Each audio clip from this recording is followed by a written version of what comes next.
আমরা সবাই টানি, কিন্তু জগন্নাথ দেবের রথের নাম কি সেটা কি কেউ বলতে পারবেন? চলুন আপনাদেরকে একটা ছোট্ট করে গল্প শুনিয়ে দিই। জগন্নাথ দেবের রথের নাম নন্দীঘোষ। যে দড়ি দিয়ে এই রথটা টানা হয় তার নাম শঙ্খচূড় নাগিনী। আর বলভদ্রের রথের নাম তালধ্বজ।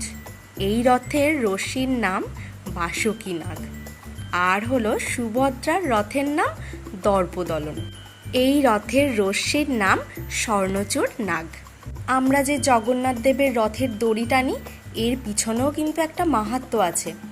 জগন্নাথ দেবের রথের প্রতিটি অংশই কিন্তু অত্যন্ত পবিত্র। 3টি রথে 33 কোটি দেবদেবীর কিন্তু অধিষ্ঠান করেছে এর মধ্যে।